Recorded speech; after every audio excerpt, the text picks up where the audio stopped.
বই পড়ুন, একটি ভালো বই পড়ুন। একটি ভালো বই আপনার জীবন বদলে দিতে পারে। ইস্ট লন্ডনে অনুষ্ঠিত হলো 2 দিনব্যাপী বইমেলা। বইমেলা উদ্বোধন করেন টাওয়ার হ্যামলেট কাউন্সিলের স্পিকার। সাথে ছিলেন দেশের বিশিষ্ট লেখক, সাংবাদিক ও গুণীজন। গত শনি ও রবিবার বইমেলা ঘুরতে আসেন বিভিন্ন বয়সী ও নানা পেশার মানুষ।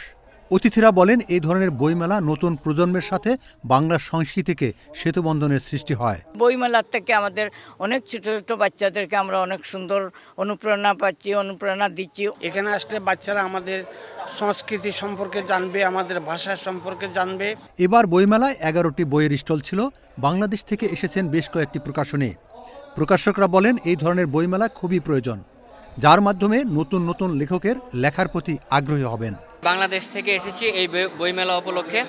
আমার কাছে খুবই ভালো লাগছে, কারণ এখানে এই লন্ডনের মতো জায়গায় মানুষ কত ব্যস্ত, হাজার ব্যস্ততা রেখে মেলায় আসছে এবং আমাদের বইগুলো নিচ্ছে। বইমেলাকে কেন্দ্র করেই আমরা বাংলাদেশ থেকে এসেছি, অন্বেষা প্রকাশন প্রতিনিধিত্ব করছি আমরা, এবং আমরা চাই যে আসলে এই বইমেলাটা টিকে থাকে। নতুন নতুন বইয়ের মোড়ক উন্মোচন করা হয়। নতুন বই প্রকাশের পর লেখকদের অনুভূতি অন্যরকম আনন্দের। আজকে আমার 2টা বই এখানে প্রকাশনা উৎসব হয়েছে, বিশ্ববাঙালির কবিতা এবং শিয়াসুন্নির ভালোবাসা, 2টি গ্রন্থ।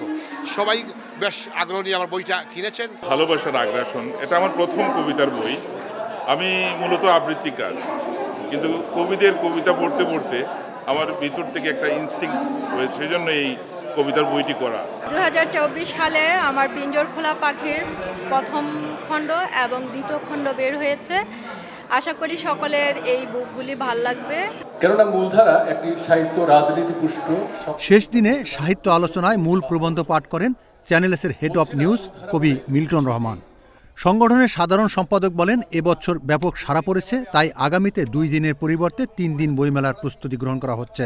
এবার আমাদের এখানে এসেছে 11টি স্টল এবং অনেক সাড়া পাচ্ছি এবং অনেক মানুষের উপচে পড়া ভিড়ের কারণে আমরা উৎসাহিত হচ্ছি এবং আমরা আশা করছি যে 2 দিন আমাদের মেলা যথেষ্ট নয়। আমরা চিন্তাভাবনা করছি যাতে আমাদের মেলাকে আরও 1 দিন বাড়িয়ে নিতে, অর্থাৎ 3 দিন আমরা মেলা করার চিন্তাভাবনা করছি। সভাপতি সকলকে ধন্যবাদ জ্ঞাপন করে বলেন, সবার সহযোগিতায় বইমেলা সার্থক হয়েছে।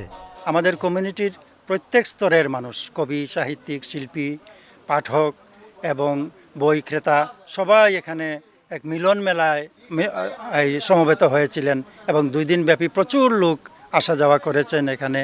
এবার হলো 12 বইমেলা, আগামীতে 13 বইমেলা হবে। সবাই এরকম আসবেন এবং আমাদেরকে উৎসাহ দেবেন। প্রবাসে এই ধরনের বইমেলার আয়োজনের মাধ্যমে বাংলাদেশ এবং প্রবাসের লেখকদের মধ্যে একটি বন্ধুত্বপূর্ণ সম্পর্ক সৃষ্টি হবে। ঠিক তেমনি প্রবাসে যারা লেখালেখি করেন তাদের লেখার প্রতি আরও উৎসাহ বাড়বে, এমনটাই বলছেন আয়োজকরা। Mohammad Rezaul Karim Mridha, channels news, London.